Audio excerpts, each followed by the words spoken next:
بسم اللہ الرحمن الرحیم۔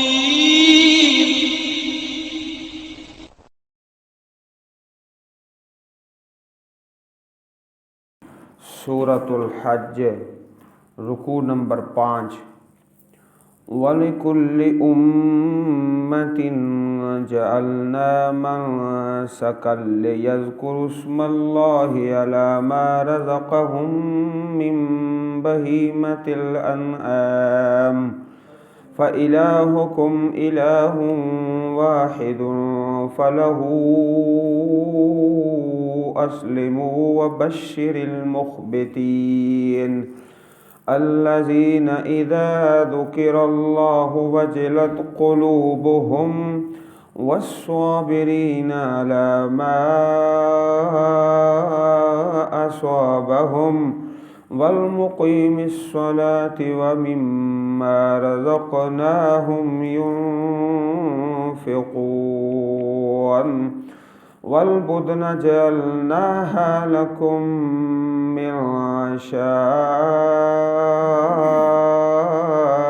الله لكم فيها خير فاذكروا اسم الله عليها صواف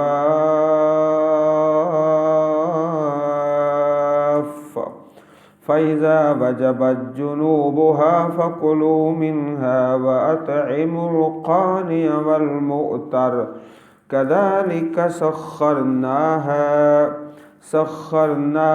لكم لعلكم تشكرون لن ينال الله لحومها ولا دماؤها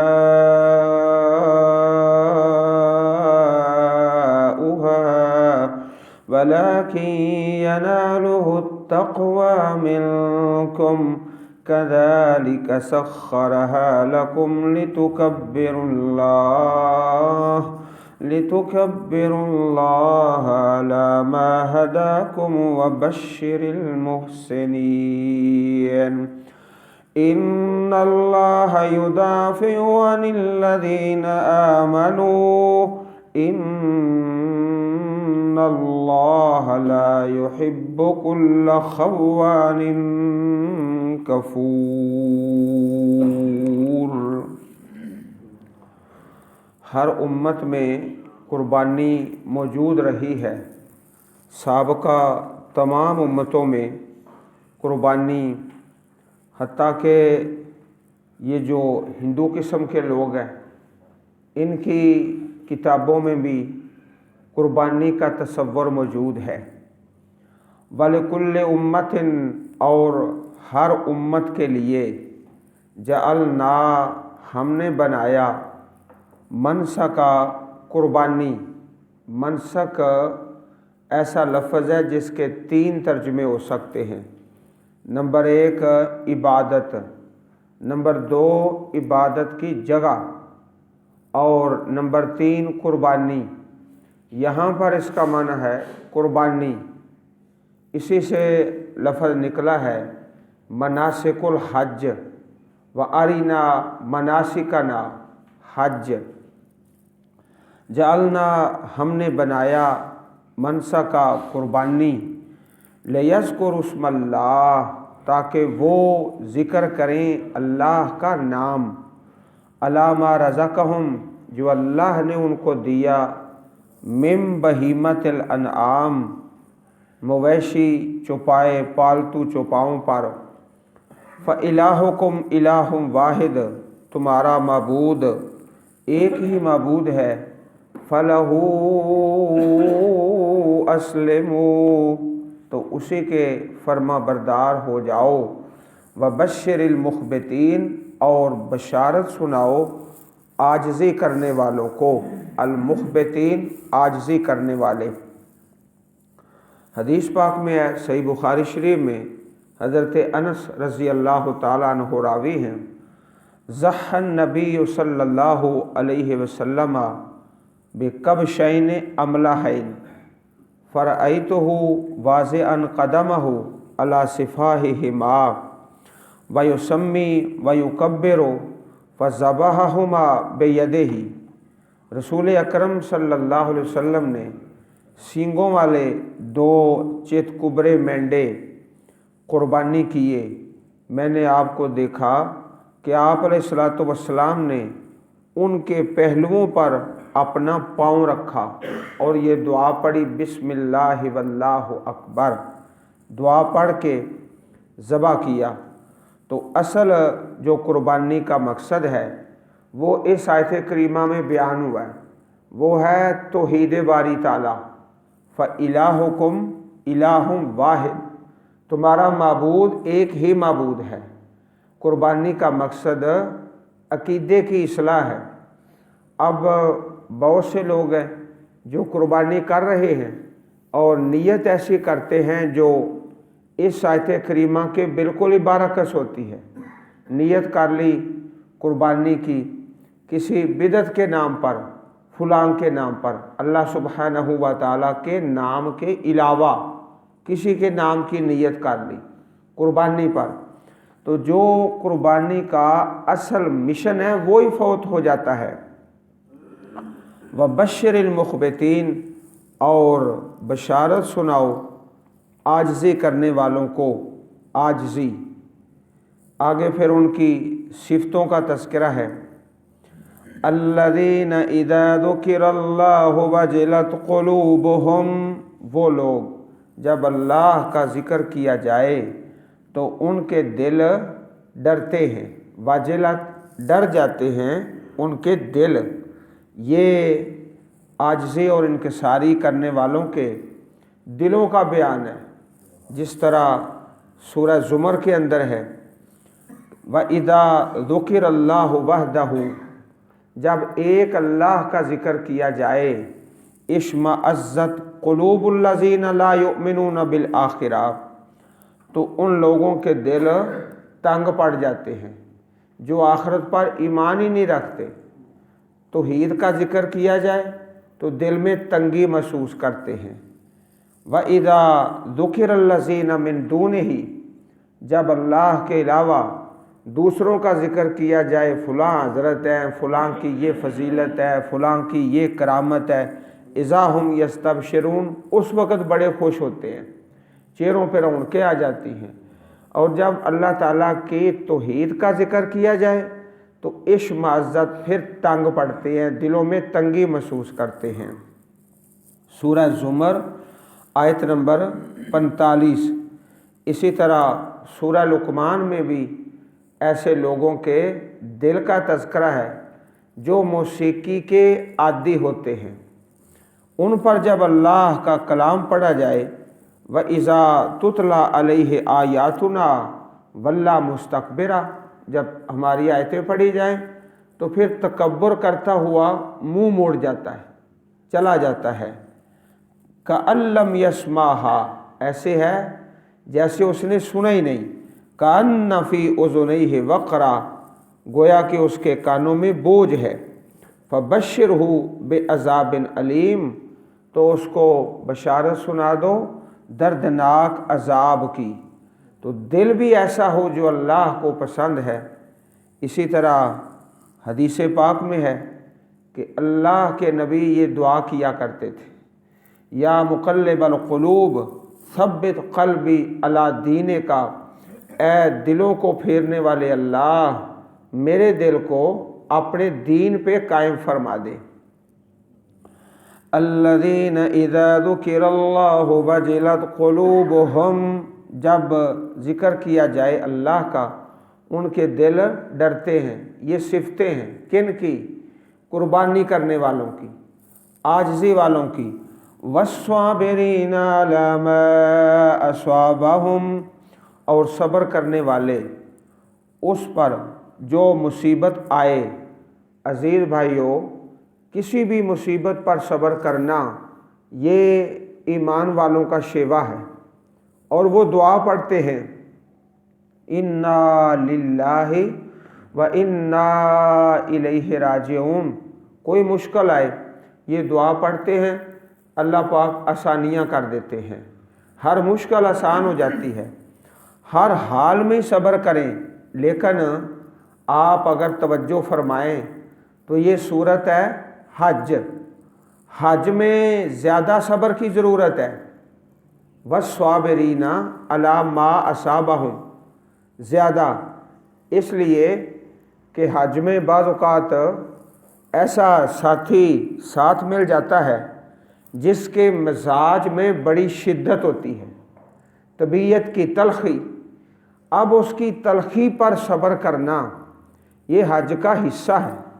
وَالصَّابِرِينَ عَلَىٰ مَا أَصَابَهُمْ، لازمی نہیں ہے کہ سفر میں، حج میں اور عمرہ میں جو ساتھی ساتھ ہیں وہ ہماری طبیعت کے عین مطابق ہو، ایسا بہت کم ہوتا ہے۔ ایک آدمی کی طبع اور ہے، اس میں نرمی ہے اور دوسرے میں شدت ہے۔ بعض کی طبیعت میں عجلت ہوتی ہے، تیزی اور جلدی۔ اس لیے یہاں اللہ پاک نے خاص کر فرمایا کہ حج میں تو زیادہ ہی صبر کرنا ہے۔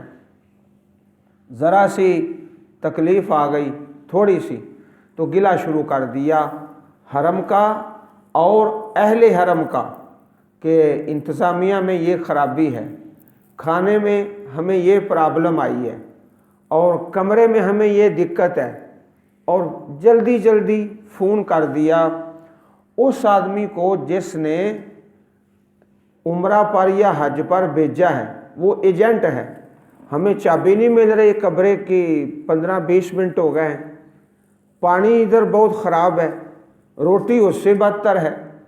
وَالصَّابِرِينَ عَلَىٰ مَا أَصَابَهُمْ، کچھ مصیبتیں ایسی ہوتی ہیں جو کسی انسان کی طرف سے نہیں ہوتی، وہ قدرتی ہوتی ہیں۔ موسم خراب ہو گیا، پرواز لیٹ ہو گئی، اب ایجنٹ کو گالیاں، بھئی تم نے اس جہاز کا ٹکٹ کیوں لے کر دیا ہے، کسی دوسرے جہاز کا ٹکٹ لے کر دیتے جو ٹائم پہ پرواز کر جاتا، بھئی اس میں اس بیچارے کا گناہ ہی کوئی نہیں۔ تو کچھ آفتیں ایسی ہیں جو قدرتی ہوتی ہیں، تو اس پر بھی لوگ ان کو گالیاں دینا شروع کر دیتے ہیں۔ اللہ پاک نے یہاں خاص طور پر ذکر فرمایا ہے وَالصَّابِرِينَ عَلَىٰ مَا أَصَابَهُمْ۔ گزشتہ چند برس پہلے مدینہ پاک میں موجود تھا، تو وہاں ایک وصال چینل ہے، وصال مدینہ منورہ میں اردو، مجھے بلایا کہ یہاں خطاب کرنا ہے، 1.5 گھنٹہ خطاب کیا۔ تو میں نے پوچھا کہ کس عنوان پر خطاب کروں؟ کہنے لگے حاجیوں کو سب سے زیادہ جس چیز کی ضرورت ہے وہ ہے صبر۔ صبر کے عنوان پر پھر 1.5 گھنٹہ خطاب کیا۔ تو صبر کی بڑی ضرورت ہے۔ وَالصَّابِرِينَ عَلَىٰ مَا أَصَابَهُمْ، اور کئی اللہ کے بندے بڑے ہی خیر والے ہوتے ہیں، مصیبت آ جائے، مشکل آ جائے، حوصلے سے، ہمت سے، صبر اور استقامت سے برداشت کرتے ہیں۔ وَالْمُقِيمِ الصَّلَاةِ، اور نماز قائم کرنے والے، یہ علامت ہے قربانی کرنے والوں کی کہ وہ نمازی ہوتے ہیں۔ بے نماز آدمی کی کیا قربانی ہے اور کیا اس کا حج ہے؟ نہ حج ہے نہ قربانی ہے۔ یہاں پر سورہ حج میں خاص کر مقیم الصلاۃ کا لفظ کیوں آیا ہے، اس پر آپ غور فرمائیں کہ بہت سارے حجاج کرام دوران حج، دوران عمرہ بازاروں میں پھرتے رہتے ہیں، گھومتے رہتے ہیں، اور کہیں ایسا کیا زیارتوں پر چلے گئے، زیارتوں پر چلے گئے اور ادھر نماز باجماعت ضائع ہو گئی۔ چلو کتنا ثواب میں کمی آئی ہے، کبھی زیارتیں کر رہا ہے، کبھی بازاروں میں گھوم رہا ہے۔ اور پھر خاص کر جو خواتین ہیں، حاشا وکلا، اللہ پاک کی ہدایت دے، گھوم کے اور پھر کے اپنی نمازیں برباد کر کے اور بے پردہ، اس لیے اللہ پاک نے یہاں خاص کر حج میں تاکید فرمائی ہے کہ نمازوں کو قائم کریں۔ کئی اللہ کے بندے ایسے ہیں پورے سفر میں ایک نماز بھی حرم پاک سے باہر نہیں پڑھتے اور جماعت کے ساتھ، وہ خیر والے ہیں۔ وَمِمَّا رَزَقْنَاهُمْ يُنْفِقُونَ، اور اس سے جو ہم نے ان کو دیا وہ خرچ کرتے ہیں، ہر حال میں خرچ کرتے ہیں، لیکن مکہ پاک میں مزید خرچ کرتے ہیں حاجیوں پر اور عمرے والوں پر، ہر حال میں اس کا حکم ہے، لیکن حج میں خاص طور پر اور عمرہ میں اور قربانی میں وَمِمَّا رَزَقْنَاهُمْ يُنْفِقُونَ، یہ قربانی کرنے والوں کی، حج کرنے والوں کی صفات کا تذکرہ تھا۔ اب اس سے آگے قربانی کے جانوروں کا بیان اور کچھ ذبح کرنے کا اور نہر کرنے کا طریقہ۔ والبدنا، اور بڑے جانور، بدنا یہ لفظ نکلا ہے بدنتن سے، بڑے بدن والا جانور اونٹ ہے، عام طور پر اس کے لیے یہ لفظ بولا جاتا ہے والبدنا، اس لیے کہ اس کا بدن بڑا ہے۔ اسی طرح بعض اوقات گائے کو بھی البدن کہہ لیتے ہیں۔ جعلناها لکم من شعائر اللہ، ہم نے بنایا ان کو تمہارے لیے اللہ کی نشانیوں میں سے۔ اللہ تعالیٰ کی کیسی نشانی ہے، ایک بچہ ہے 10-12 سال کا اور 20-25 اونٹوں کو اس نے پکڑا ہوا ہے اور جا رہا ہے اور سارے اس کے مطیعوں کے پیچھے جا رہے ہیں۔ ہم نے بنایا تمہارے لیے اللہ کی نشانیوں سے، اور اس کے بارے میں حدیث پاک میں بھی پوری وضاحت ہے کہ اونٹ ہے قربانی کا تو اس میں اتنے لوگ شریک ہیں، اور گائے ہے تو اس میں اتنے لوگ ہیں۔ چنانچہ صحیح مسلم شریف میں حدیث ہے، خرجنا مع رسول اللہ صلی اللہ علیہ وسلم محلین بالحج فامرنا رسول اللہ صلی اللہ علیہ وسلم ان نشترک فی الابل والبقر کل سبعۃ منا فی بدنہ۔ حج کے موقع پر آپ نے فرمایا کہ 7 آدمی، 7 اونٹ میں اور 7 ہی گائے میں، یہ حج میں ہے۔ صحیح مسلم شریف کتاب الحج حدیث نمبر 1318۔ عام حالات میں اس میں تھوڑا سا فرق ہے۔ کنہ مع نبی صلی اللہ علیہ وسلم فی سفر فحضر الاضحیٰ فاشترکنا فی البقرۃ 7 وفی الجزور 10۔ عام قربانی ہے، اس میں گائے میں 7 اور اونٹ میں 10، اونٹ میں 10۔ جامع ترمذی کتاب الحج حدیث نمبر 905۔ تو یہ قربانی کے جانوروں کی تقسیم ہے جو وضاحت کے ساتھ احادیث میں مروی ہے۔ لَكُمْ فِيهَا خَيْرٌ، تمہارے لیے ان میں بڑی خیر ہے۔ خیر کیا ہے؟ گوشت کھا لیتے ہو اور کچھ تقسیم بھی کر دیتے ہو اور اللہ پاک سے اجر و ثواب بھی حاصل کر لیتے ہو، کتنی خیر ہے۔ پھر یہ بھی حکم ہے کہ قربانی کے جانور سواری کے قابل ہے اور تمہیں ضرورت ہے سواری بھی کر سکتے ہو۔ فَاذْكُرُوا اسْمَ اللَّهِ عَلَيْهَا صَوَافَّ، پس ذکر کرو اللہ کا نام ان پر، صواف کھڑے کھڑے کھڑے، صواف اونٹ کو نہر کیا جائے گا، یہ جمع ہے صافتن کی۔ تو حدیث پاک میں آتا ہے کہ بایاں گھٹنا، بایاں اگلا اونٹ کا وہ باندھ لیں اور کھڑا کھڑا اس کو نہر کیا جائے۔ پیارے نبی کریم صلی اللہ علیہ وسلم نے 63 اونٹ اپنے ہاتھ سے نہر کیے۔ آپ کے حج کی کہانی میں اور روایت میں یہ بیان ہے، ثم انصرف الی المنحر فنہر 63 بیدہ، 63 اونٹ اپنے ہاتھ سے نہر کیے۔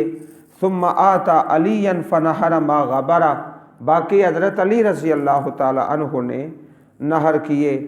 صحیح مسلم کتاب الحج حدیث نمبر 1218، بڑی پیاری حدیث ہے۔ حدیث کے راوی ہیں حضرت جابر رضی اللہ تعالی عنہ۔ تو ہم اس حدیث کو بڑی محبت سے یاد کرتے ہیں اور کہا کرتے ہیں کہ حج کی کہانی، نبی کریم کے حج کی کہانی حضرت جابر کی زبانی، دوسرے لفظوں میں پاک پیغمبر علیہ الصلوۃ والسلام کے حج کا آنکھوں دیکھا حال کافی لمبی حدیث ہے۔ تو سنن نبی داؤد شریف میں مروی ہے ان النبی صلی اللہ علیہ وسلم و صحابہ کانوا ینہرون البدنۃ مقولۃ الیسریٰ قائمۃ علی ما بقی من قوائمہا۔ نبی علیہ الصلوۃ والسلام اور آپ کے صحاب اونٹوں کو اس طرح نہر کرتے کہ ان کے اگلے بائیں پاؤں کا گھٹنا بندھا ہوتا اور باقی ٹانگوں پر کھڑے ہوتے۔ اس حالت میں اونٹ کو نہر کیا جاتا صوافا، کھڑا ہے اونٹ اور اس کا بایاں گھٹنا اگلا وہ باندھا ہوا ہے، اس حالت میں۔ یہ سنت ہے پیارے پیغمبر صلی اللہ علیہ وسلم کی۔ فَإِذَا وَجَبَتْ جُنُوبُهَا، پس جب گر پڑیں ان کے پہلو، نہر کیا ہے اب اونٹ نیچے گر پڑا ہے۔ فَكُلُوا مِنْهَا، پس تم کھاؤ ان سے۔ وَأَطْعِمُوا الْقَانِعَ وَالْمُعْتَرَّ، اور کھلاؤ القانع، قناعت کرنے والے کو۔ قناعت کرنے والا کون ہے؟ جو سوال نہیں کرتا، اپنے گھر میں بیٹھا ہے، قانع۔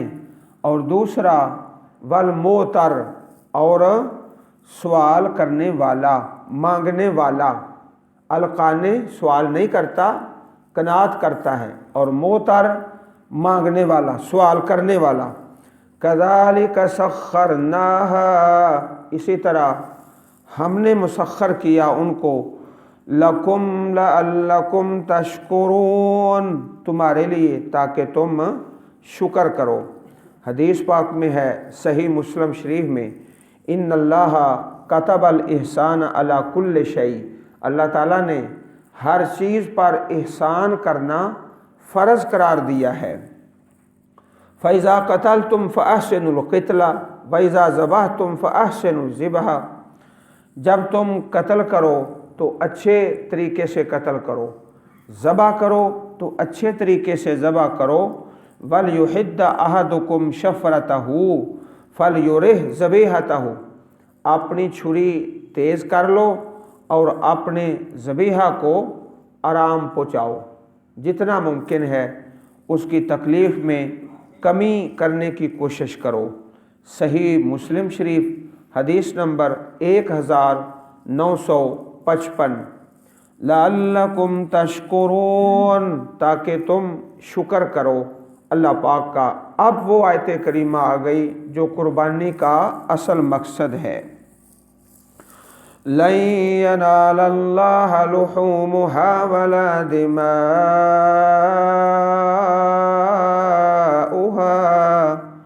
لن ینالا، ہرگز نہیں پہنچتا، اللہ پاک کو، لحومها، ان کے گوشت، ولا دماؤها، اور نہ ان کے خون، ولیکن ینالہ التقوی منکم، اور لیکن پہنچتا ہے اس کو تقوی تم سے۔